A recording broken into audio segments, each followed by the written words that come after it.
Hey, it's your girl Candace J from I Must Say. GQ, where you at? We missing you tonight at Lava Lounge NYC. We are here with Ray Holliday. How are you? How are you? I'm good, Ray.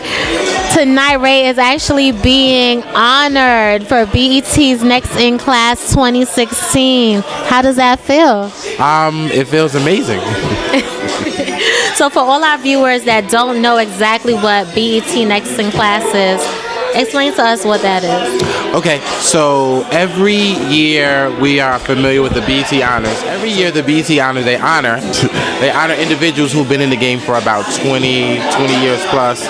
And they started Next in Class as a way to honor those who are like on the up and coming.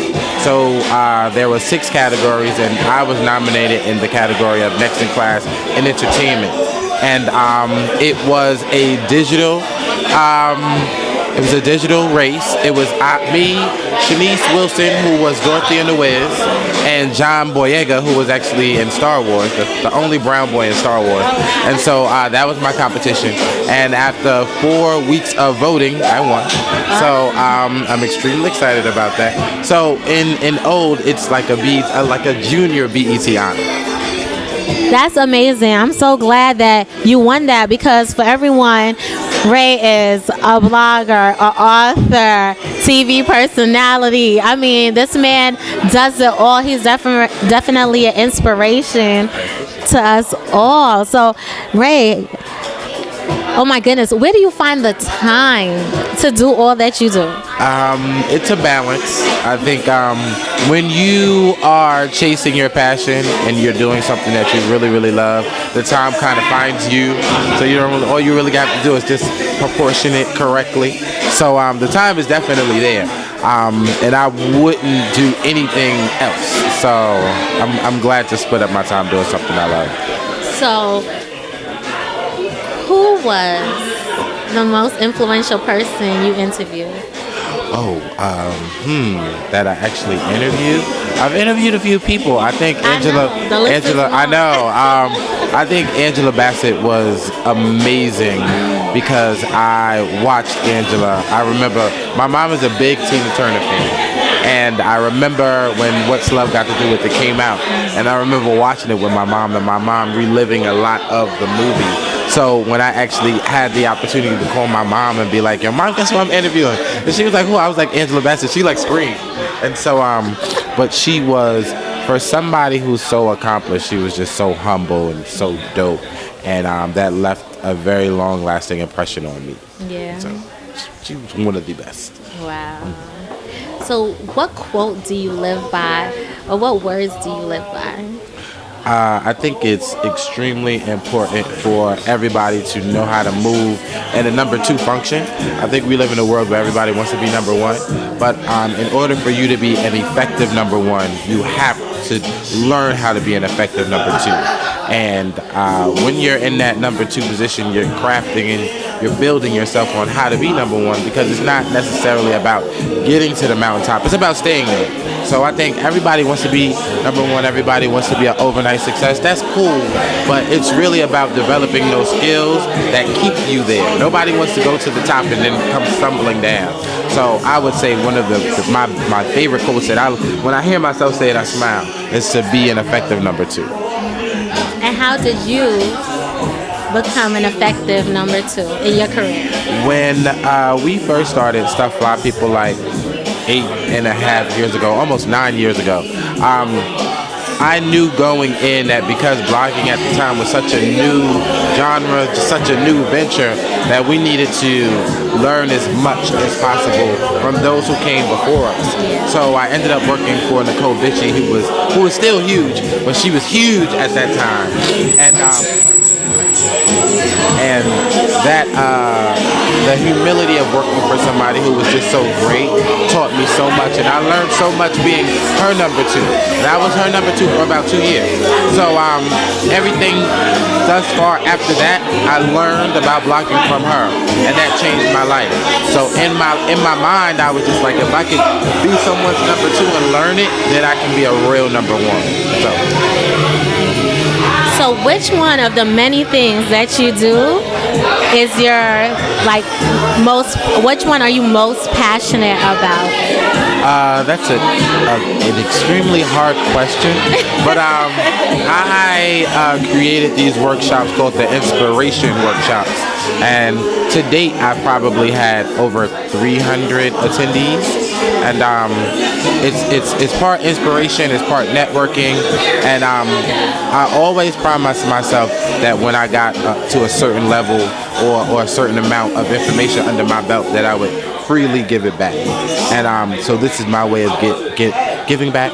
And every time I hear a victory lap from someone who actually took the workshop, that makes everything worthwhile, because I just feel like a lot of times we don't give back. A lot of times we get fat and we go, we do what we have to do, and we're in gated communities, and we forget where we came from, and we forget those struggles that we had to endure to get where we were. So that's there's a lot of passion behind that part right there. But I do love hosting. Hosting is something that I've always wanted to do since I was a little boy. So for me to be on anybody's red carpet or anybody's television set, doing that makes my heart scream. So yeah. Well, you have a dynamic personality, so I can see why you enjoy being a host and just being in front of people and doing, something you love. And so what advice would you give somebody that's striving to be in a position where you are, or even, an inkling of what it is that you do? Right. Growing up, I didn't have the best support system, and I think that I know it's important now, and it was important then, but I think that you have to humanize people, and I think that people don't always know how to support you the way you would want them to. So I would say to communicate that more.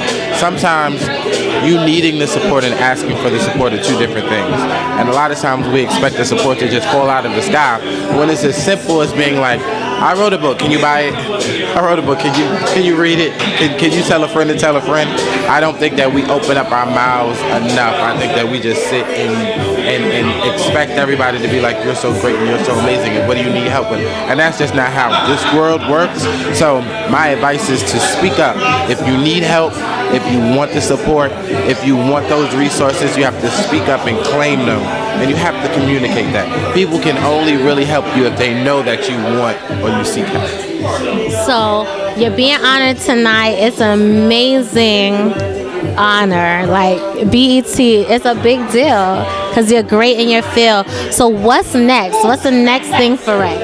2017 is going to be a huge year for me.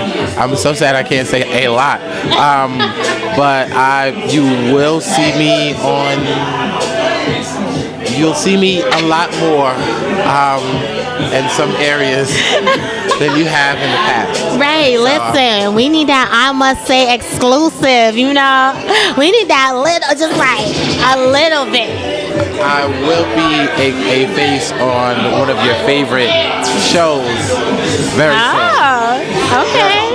So you guys, I gotta look out for it. Whether it be Fox, Bravo,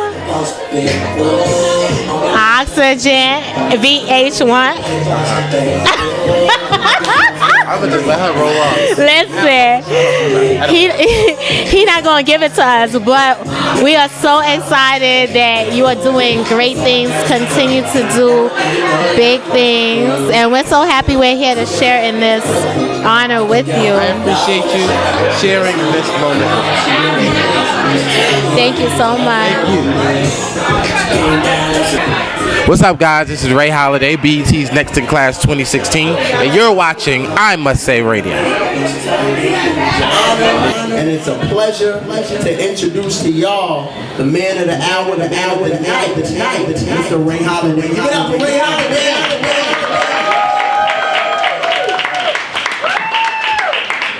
Right here, real quick.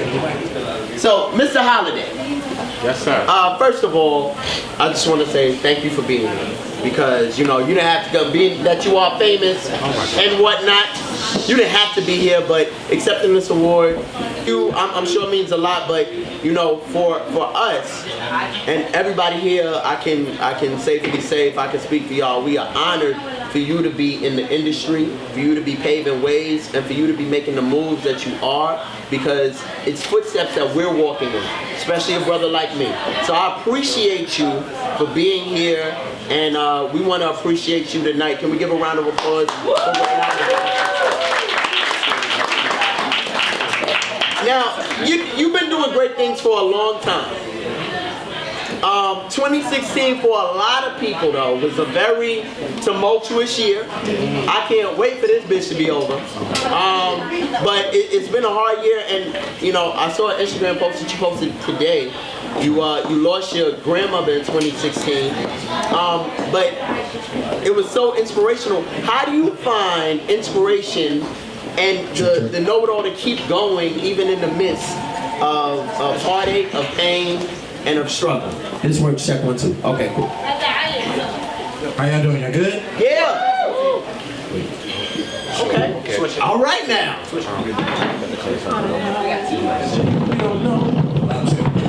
How y'all doing? Y'all good? Yeah. Y'all want to be here now. How y'all doing? Y'all good? Yeah. Okay, cool. So I think that to answer your question, where do I think every day that you wake up is an amazing opportunity for you to be better than you were yesterday. And I personally was not taught that. That's something that I learned. So it's something, once I learned that lesson, I kept it with me. So every day is a unique opportunity to just be dope. And I don't know if everybody looks at life like that. I think before I looked at life like that, I would have a bad day, I would have a good day, a not so cool day, but you are in charge of your day, period. So no matter how bad your day is, you can always make it better. So that's, every day, that's how I think. Absolutely, and as we should. And I don't know if people are familiar with your story, but if we get a brief synopsis of how you kind of got started in the industry, because I'm sure a lot of people who don't know and are not familiar would definitely want to know. I'm the co-creator of a blog called StuffFlyPeopleLikeThat.com. Yes. Shout out to Gabe. Yeah. What up, Gabe? What up, Mo?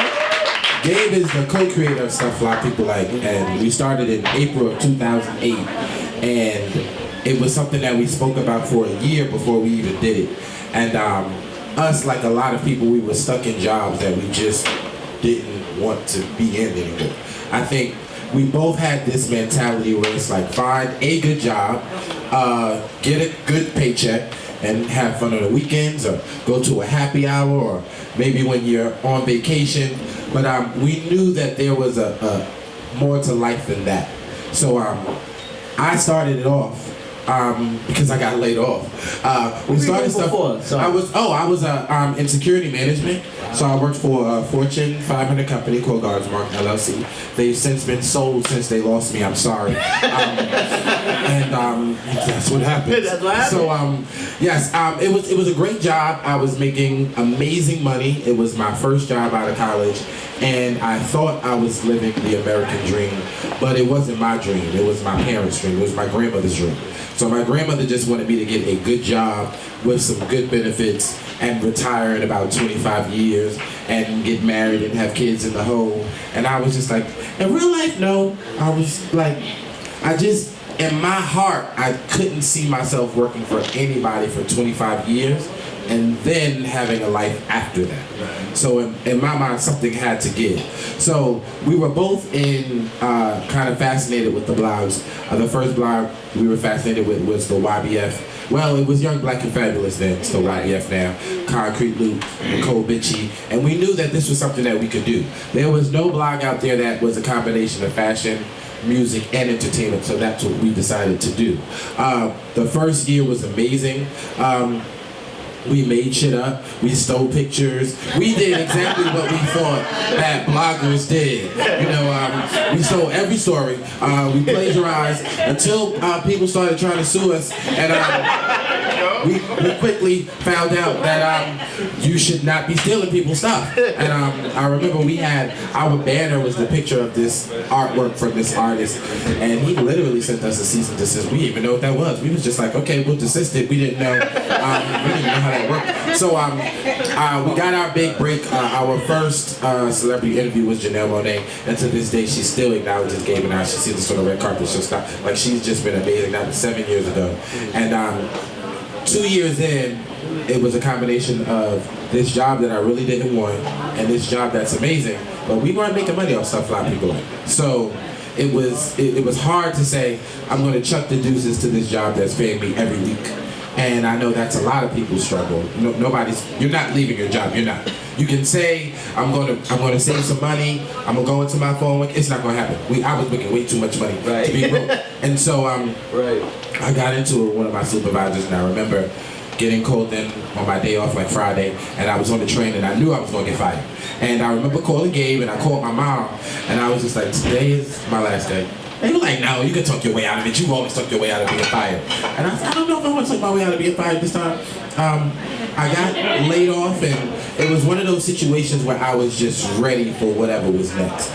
I came in, and you know the deal. You've seen people get fired all the time. I used to fire people all the time. So, like the human resources, the VP, your boss. I walked in, I was like, oh, I'm really getting fired.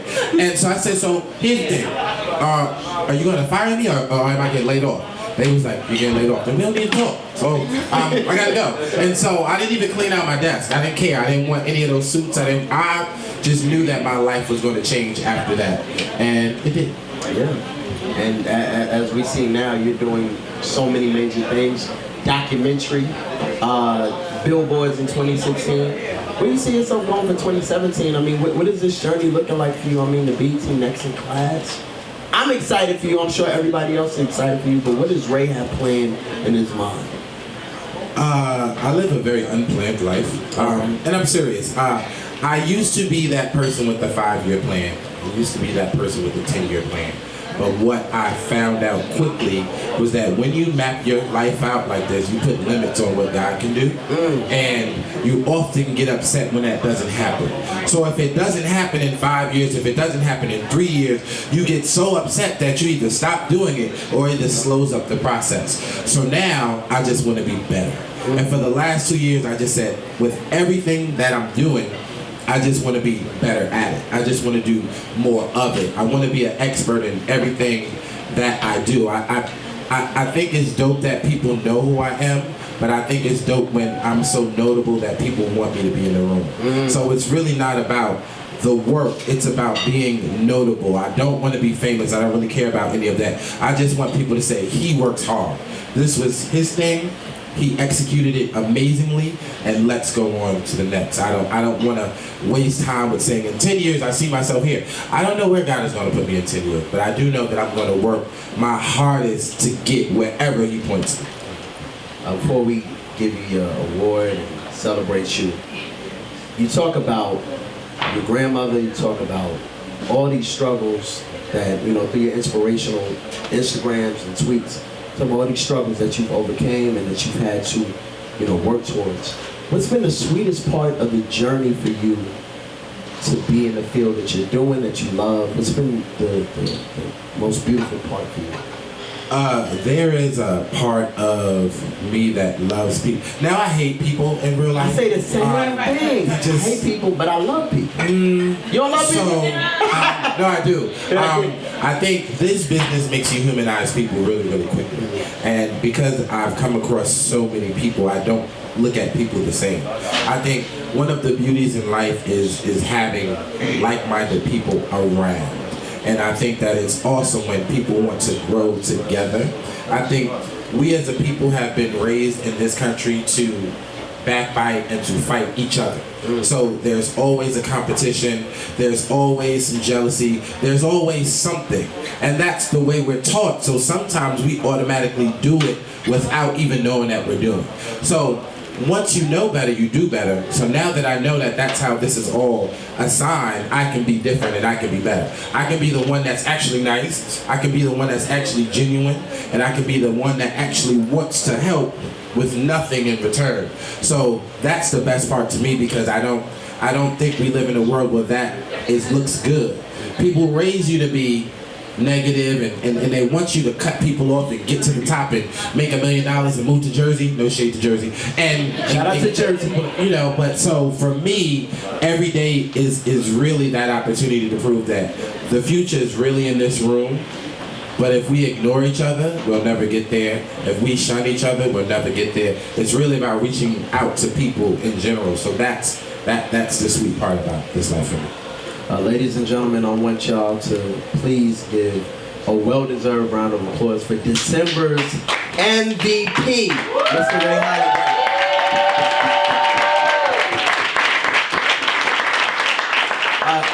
If I could bring Miss B up, Miss B, who is the wonderful organizer of this event every month here at Live NYC.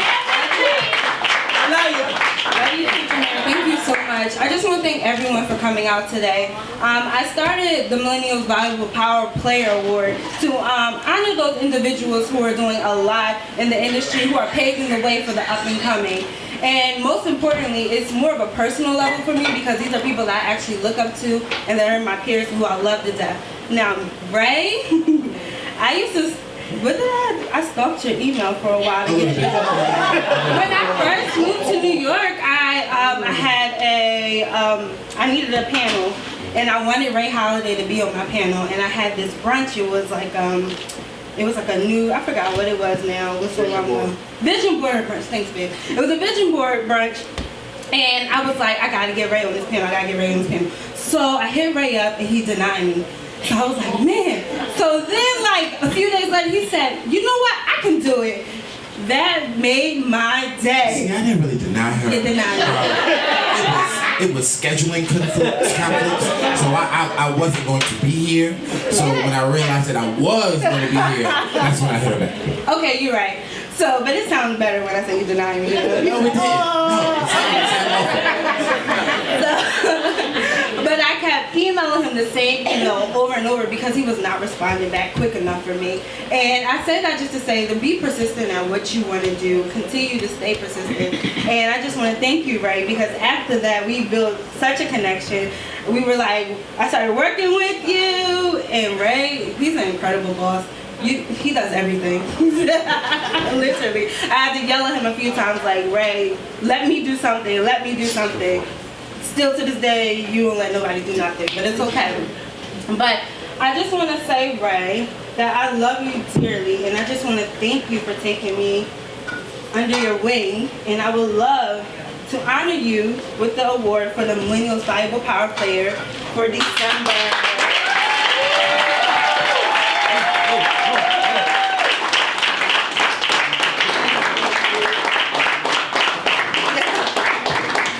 Once again, thank you all, and I would love to give a shout out to the Millennial Valuable Power Player honorees that were here for previous month. We have Shamika Sanders, we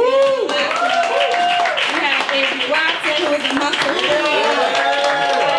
You're literally in a room with some hitters, so if I was you, I would definitely mix and mingle. I definitely want to give a big shout out to Jameer Pond. So he has no choice but to do what I asked him to do. Definitely to Drunken Shots for the good desserts, and everybody has a dessert. And to DJ Fly High for spinning on my shoes. And most importantly, thank you, Ray. We're watching you, we see what you do. I support you, and you just keep going, baby. You're going to the moon. Can I say something really quickly? Speech! It's not going to be long and drawn out. But, so, this is even more important to me than, you know, when you're recognized, there's no one who can really take that away from you. It's like a resume. You can always put that on a resume. I was recognized 18 times, 2016. Just joking. No, but what I really want to say is that I think that we are about to enter a different kind of America, and we are going to need each other more than we've needed each other before, because there's just a difference that is about to happen. And sometimes circumstances happen to bring people together and to make people see differently. And I would admonish everyone in here to not think about the president and think about us. Because we can do a lot as a unit.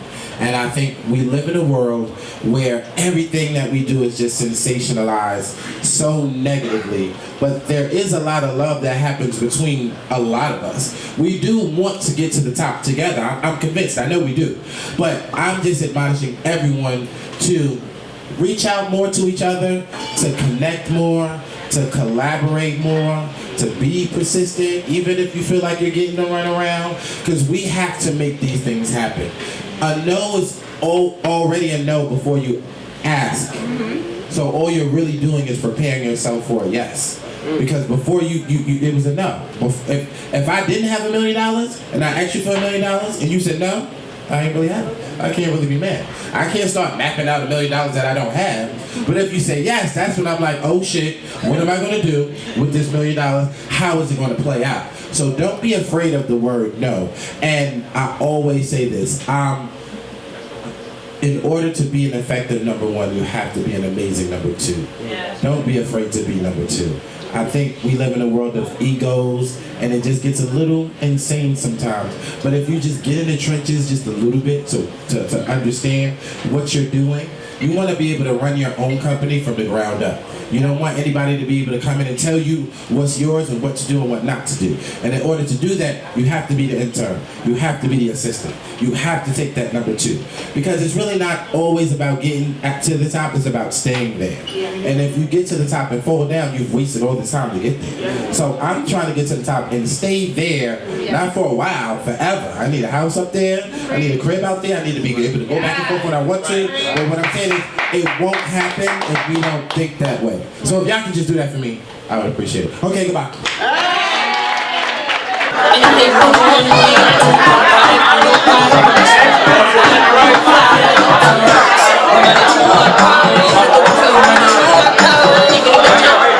Hey, it's your girl Candace J. We here, Lava Lounge, celebrating the man of the hour, Ray Holliday. But right now we have Juve in the building. How you doing? I'm doing good. How are you?